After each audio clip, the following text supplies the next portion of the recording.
There's three things certain in life: paying taxes, paying rent, and me being the most charismatic man.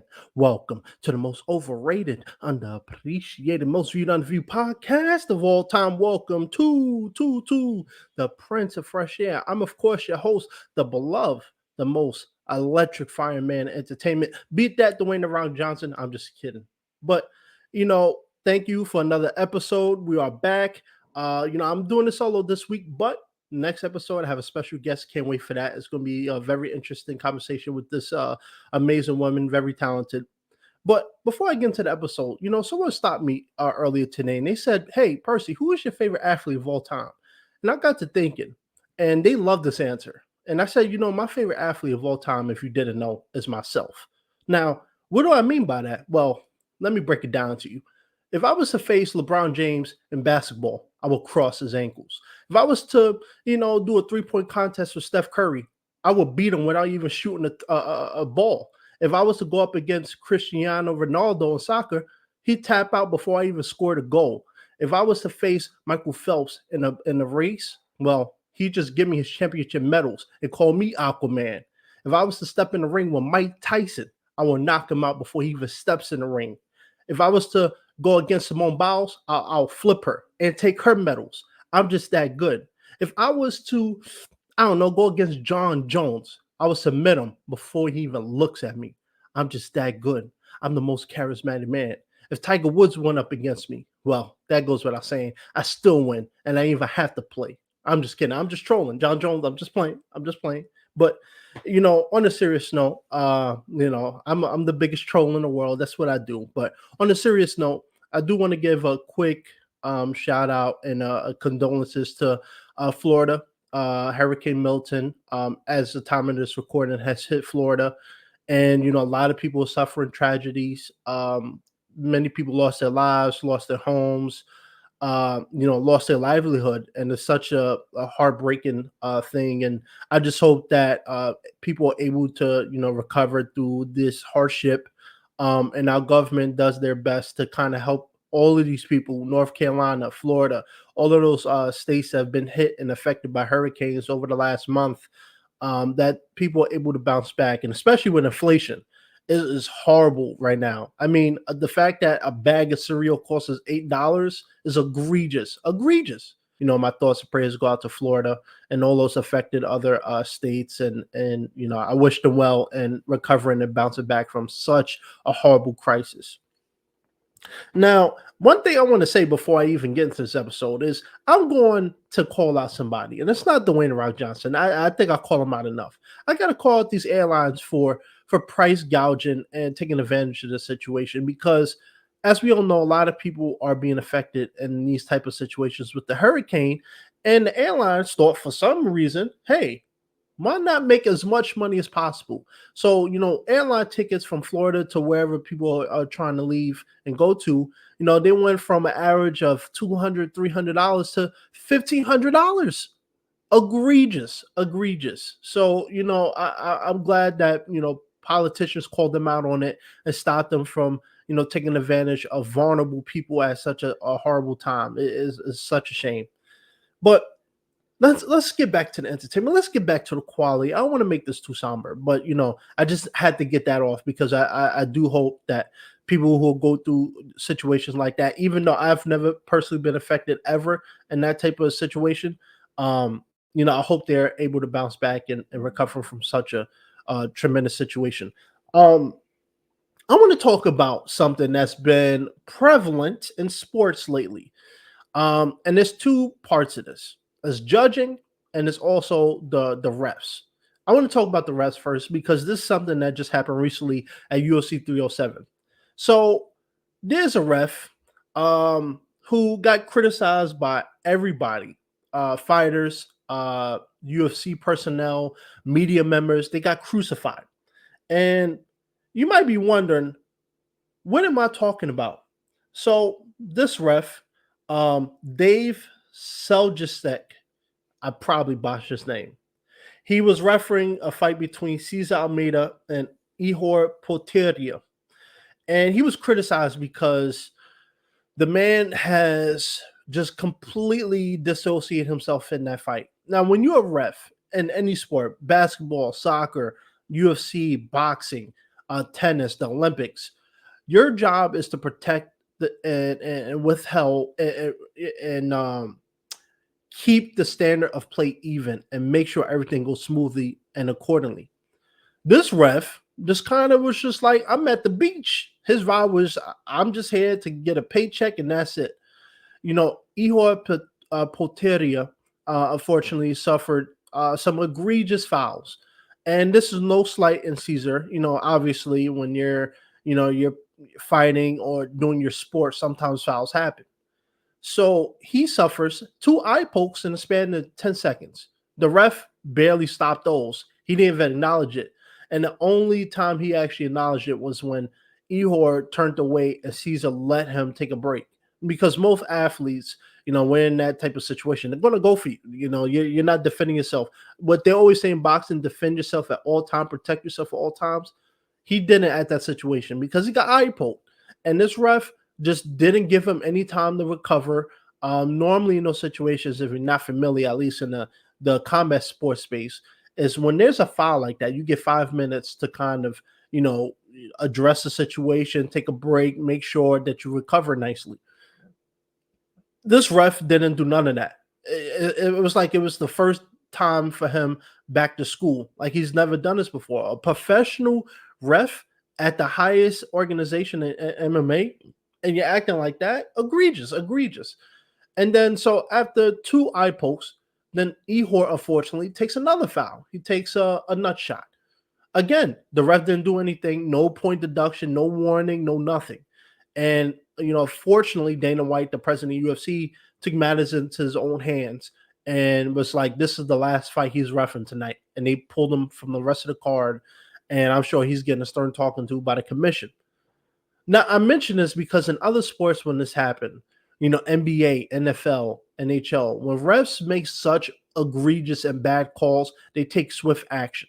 They get them out of there. There's no excuses to be made. There's no cover up. Get them out of there. And especially when you're talking about NBA, NFL, when you're talking about the highest paid athletes, some of the most highest paid athletes of all time, competing in these sports, LeBron James ain't going to take that type of, bad roughing. He's not going to take that behavior. And so he will speak up. His team will speak up. His managers will speak up. Anybody in NBA will speak up about it and get that ref banned and removed from officiating that a game. And it just seems that, unfortunately, when it comes to combat sports, a lot of these organizations like UFC, Zuffa Boxing, at least in the UFC, I'll speak in the UFC terms. They have a governing body outside of the UFC, so these refs aren't strictly ref by the UFC. They're not, part of the UFC organization. They're part from another commission. So when these refs do egregious behavior like that, they get away with it because the UFC can't reprimand them. It's up to the commission, and the commission are the ones that have to address the situation. And rarely you ever see this happen. And that is one of the biggest problems I see with sports right now, is the fact that these refs have no accountability. In any other sport, when a ref or a player or a media member of any sort make a mistake, they have to come out and address it. They have to, give this out of the story, apologize, or whatever the case may be. But you have to hear from them. In a situation like that, you don't the fighters can't confront the ref. The ref don't face media scrutiny from the media. They don't get a camera and a microphone to talk about these situations. They go to the back to their own separate entity, and they got to deal with that behind closed doors. And I think going forward, that has to change, because you're ruining fights, and fighters who should have won a fight, or an athlete or a team who's competing that night, ends up in that type of situation and impacts the outcome of the fight, and or the game or the sport, and that might not be in their favor. And so it's not right to either party, the sport and the two athletes and the two teams who are playing, to have to go with that type of egregious behavior. Something needs to change. And I think the biggest problem right now is there's no accountability and no way for fighters and these athletes to address these type of arrests because it has to happen. And this goes ties into bad judging. Howie Booth is a prime example. Howie Booth at UFC Paris in September. He was a judge based out of Australia. This is where the UFC had UFC Perth, Australia. And Howie Booth was reffing a fight between two big name heavyweights, Tai Tuivasa and Tai Bam Bam Tuivasa. Let me say that right. I want him coming after me. Tai Bam Bam Tuivasa and Jairzinho Biggie Boy Rosenstrike. And it was clear watching that fight. Jairzinho won. Everybody had that. Even Tai Tuivasa's grandmother knew that Jairzinho won. But for some reason, when we're talking about hometown bias, people don't like to admit that this happens, but it does because when you're repping a certain city or a certain area, people might be swayed by that favoritism. And so Tai Tuivasa was representing that part of the world. And the judge, Howie Booth, scored the fight for Tai Tuivasa that he won all rounds. He won every exchange, and he was the clear-cut winner. And that scorecard was so egregious that everybody, even the commentators, Michael Bisping, Daniel Cormier, Joe Rogan, who, by the way, I'm coming after for the best podcast in the world. I'm coming for you. But anyway, we're going to save that for another time. But even they, in the middle of this big event, took to Twitter to talk about this. And again, no accountability because these judges are not represented by the UFC. They're represented by a governing body. So what happens when these judges make such bad, egregious calls? There's no accountability. A fighter can't talk to them. The UFC can't reprimand them. They go to their own separate, entity, and they get, addressed behind closed doors. And again, this goes to what I was talking about earlier.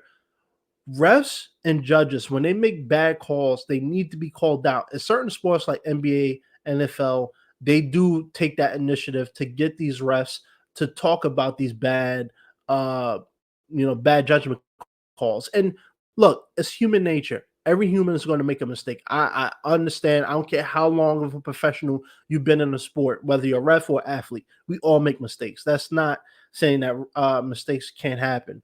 But when mistakes do happen, you have to address it. And you think if LeBron did something stupid that people would not be shoving a camera and mic in his face asking for comment? Why are these refs not being held accountable? And this is so egregious because outside of NBA, the team sports, when you're talking about an individualistic sport like gymnastics, UFC, combat sports, not only does this impact the record of the fighter, but impacts their financial as well. Because a lot of these fighters, they get paid to win as well. They don't just get paid to show up, they get paid to win.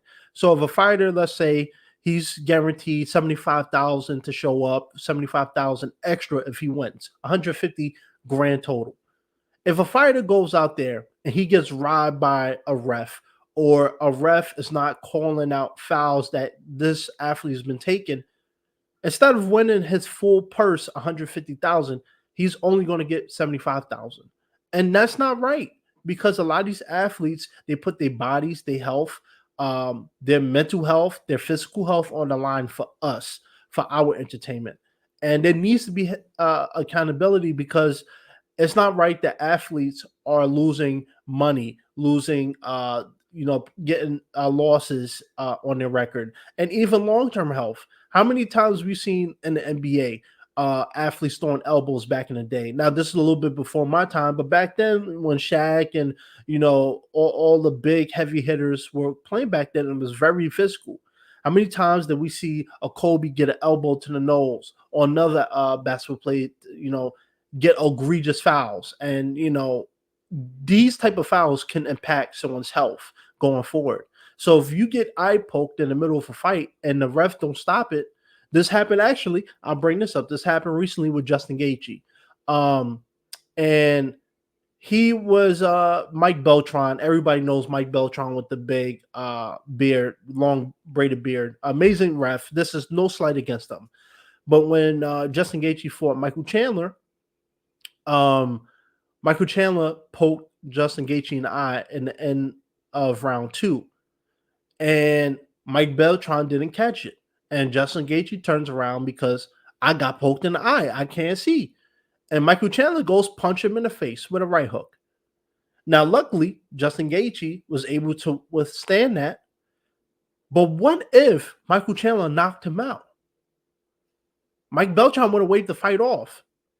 The only way that knockout would have came was because of the foul. So in that situation, should Justin Gaethje have to suffer not only financial loss and physical loss, but also a loss in his record as well?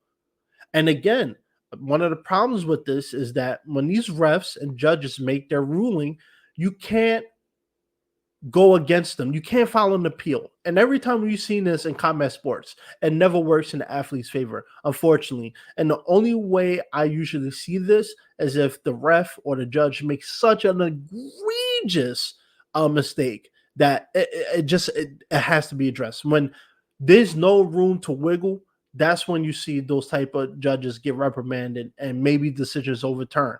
But if that doesn't happen, the athlete has to suffer the consequences. And that's not right because, like I said, you get eye poked. What if your eye gets, gouged to the point where you can't, you got to go to the hospital immediately and your eye is falling out? Or, a foul gets taken place and you get hit in your lower extremities and now you can't continue. But the ref doesn't stop the fight. He doesn't give you time to process it. So what happens? You stop to address the situation, and then the opponent capitalizes on you, and you end up losing. And this is no way, shape, or form demonizing the other team or the opponent. You are paid to what you got to do, and they always say protect yourself at all times. So I can't get mad at an athlete when he sees his opposition in a state of less than. And so if you could capitalize on that and take the win or win the game, you're going to take it. And so it's not up to them to stop the fight. It's up to the refs, the judges to acknowledge this and take matters into their own hands. But as we've seen lately, this has been such a big topic, but there's no recourse because, again, there's no accountability. And until these big organizations start going and building a foundation with the athletic commissions of the people who oversee the refs and the judges, nothing's going to change. It's going to continue to see bad calls, bad stoppages, bad judging scorecards, and you're going to see a lot of fighters pissed off and upset because, again, you got a loss on your record, you lost some money, and you took the loss. It doesn't matter how egregious or how the fans feel or the media feels. A loss on your record is a loss on your record. And so, it's a big conversation going forward about that because, like I said, there's some big ramifications for that. Another thing I want to talk about, Alex Pereira, Poatan, Chama. That's right. I'm saying Chama. I am a Chama believer. So if you don't know who Alex Pereira is, he is a former two-time Glory middleweight champion, also Glory light heavyweight champion. Currently, he is a former UFC middleweight champion and reigning, defending light heavyweight champion of the light heavyweight division in the UFC. He just beat Khalil Roundtree in UFC 307 main event by knockout round 4. And this started a conversation about undeserved title shots. And people called out the UFC for making Alex Pereira and Khalil Roundtree because Khalil Roundtree is ranked number 8 in the light heavyweight rankings. And people said, hey, why is he getting the title shot when you have someone like Magomed Ankalaev who's going against Alexander Rakic coming up soon? Why is Magomed Ankalaev the guy that everybody's been clamoring for Alex Pereira to fight? Why is he not fighting him? But number 8 ranked Khalil Roundtree is fighting him. And one of the biggest storylines going into this fight was, Khalil Roundtree was coming off suspension, no fault of his own, but he took the consequences of what happened failing the drug test, and he got the title fight immediately coming off his suspension. And I gotta say, what a fight! If you didn't get a chance to see that, watch it. I mean, Khalil proved himself. He proved himself worthy. He gave Alex Pereira a harder fight than anybody actually thought. People thought he was just another easy opposition for Pereira to just knock out, put on a highlight reel, and make a big paycheck off. Khalil Roundtree earned a lot of respect that night. He put on a hell of a performance. But it did start a conversation about undeserved title shots.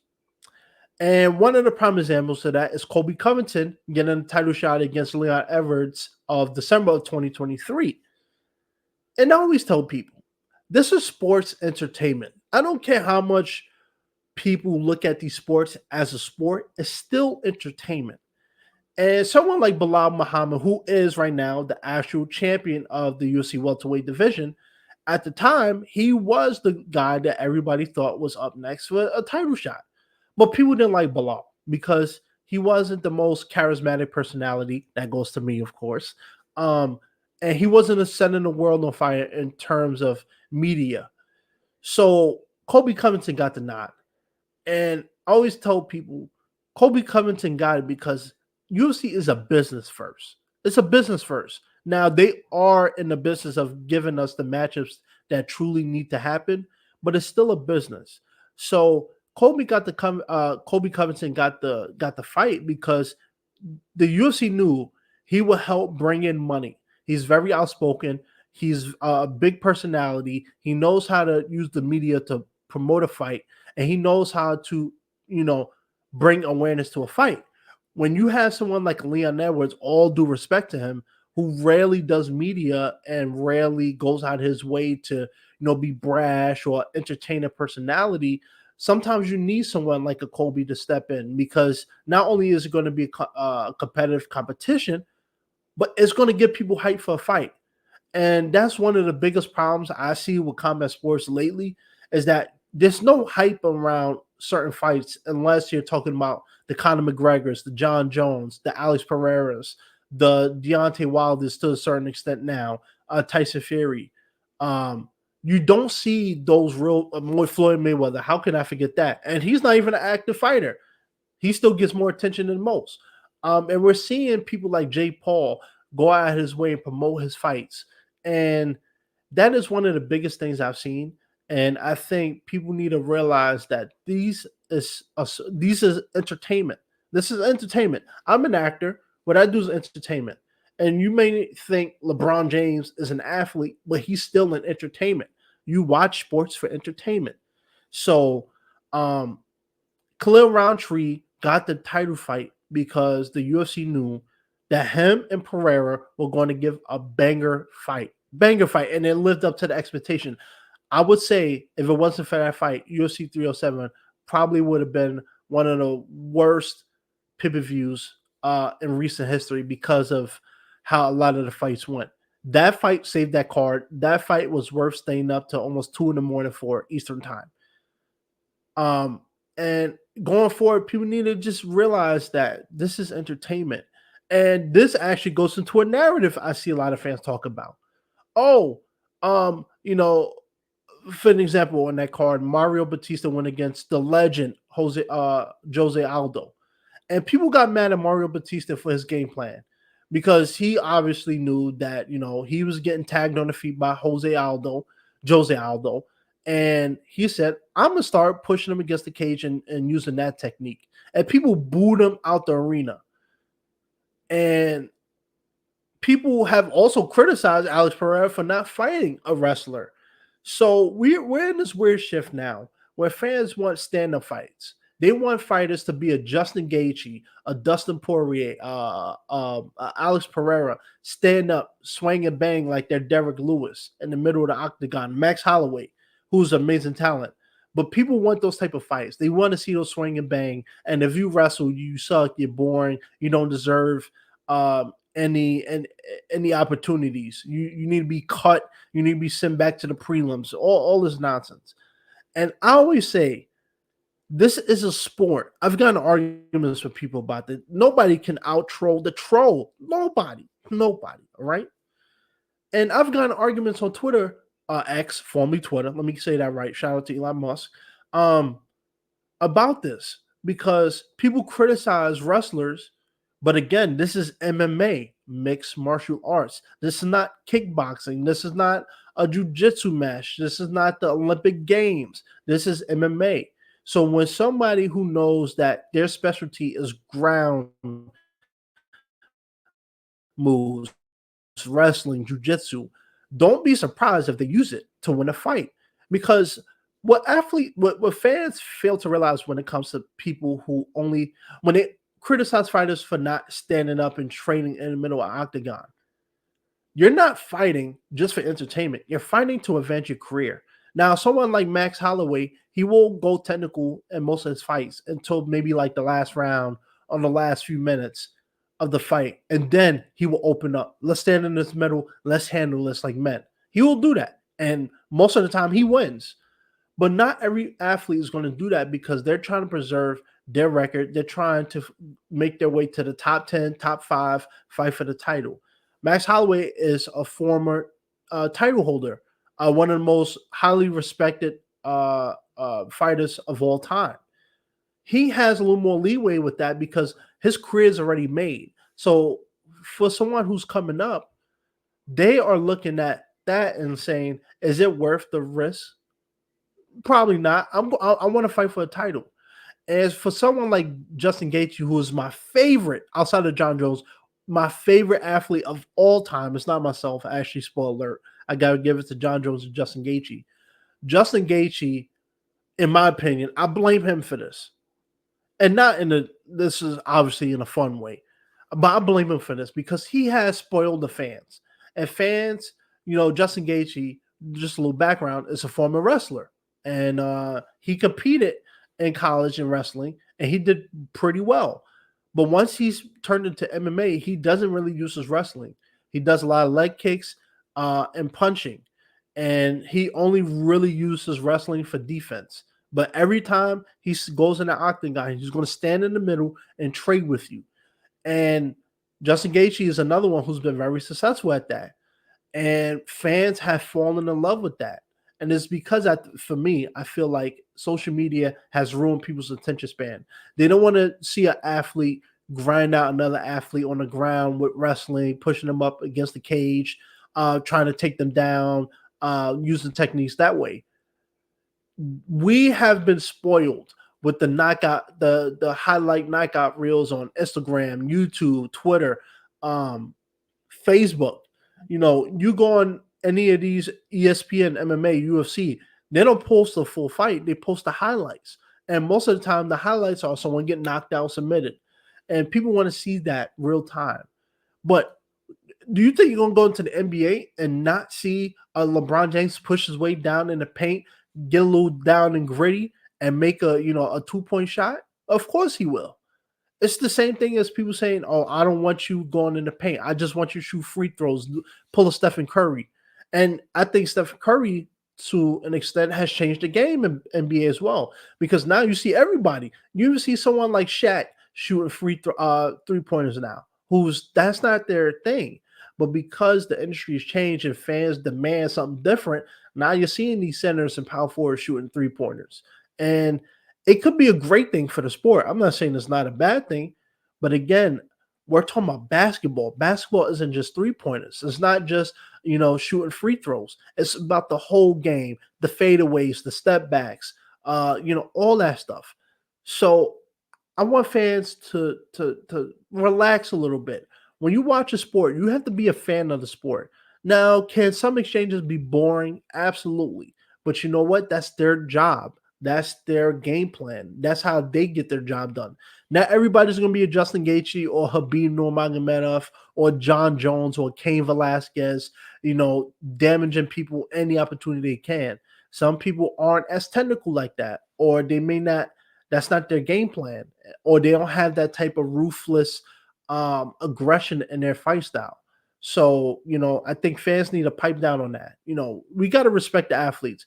This one thing I will say, I'm the biggest troll of them all, but one thing I would never do is troll an athlete and disrespect them.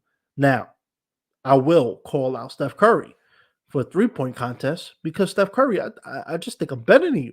I'll shoot you. I will be so good. I would be the coach of Golden State just to give you pointers. That's it. That's it. That's the bottom line. Anyway, I digress. But going forward, I do hope that going forward for the future of sports, that refs get addressed, bad judging gets addressed, because we can't keep having this, and it's going to get to the point where fighters might start taking things in their own hands, confronting these judges because nobody else is going to do it. Imagine going to a job. Your boss is doing a lackluster job. They're making bad calls. They're putting your safety at risk, and they don't get reprimanded. What job do you know does that? Unless it's obviously certain instances where maybe the boss is actually the son of the guy who's supposed to fire him, so he's not going to fire him. But most jobs don't take those type of things lightly. They take action, and then if you complain, they take action. But unfortunately, in a lot of sports, when refs make bad calls and judges make bad decisions, they don't get addressed the same way as an athlete would when they mess up, or a media member when they mess up. So going forward, I want that to be changed, and I want fans to just pipe down. Stop with this whole these trolling, disrespecting the fighters, calling people out of their name, and using racist, homophobic, religious, hateful speech just because you don't like a fighter's style of play. It is what it is. This flavors for everybody. It's like Ben and Jerry's, baby. They got 50 flavors. There's one out there for everybody. So, sit back, relax, chill, and enjoy the show. And I hope you guys enjoy the show. I'm looking forward to this next episode with this incredible woman. She has made a lot of strides in the entertainment industry, which I'm a part of. And so, that episode will be coming out soon. So I can't wait for that conversation. I got a lot more coming for this podcast as well. I got a lot more guests lined up. It's going to be a banger of a 2025. It's going to be a lot of improvements, a lot of special guests coming. So stay tuned. Thank you again for tuning in to another episode of the most charismatic experience and the most electrifying podcast. And I also meant to call out Roman Reigns, because I've been getting tagged. People say, hey, you trying to look like Roman Reigns. You trying to look like Roman Reigns. I don't look like nobody but myself. Roman Reigns, you will acknowledge me as your tribal chief. I'm just playing, but you will.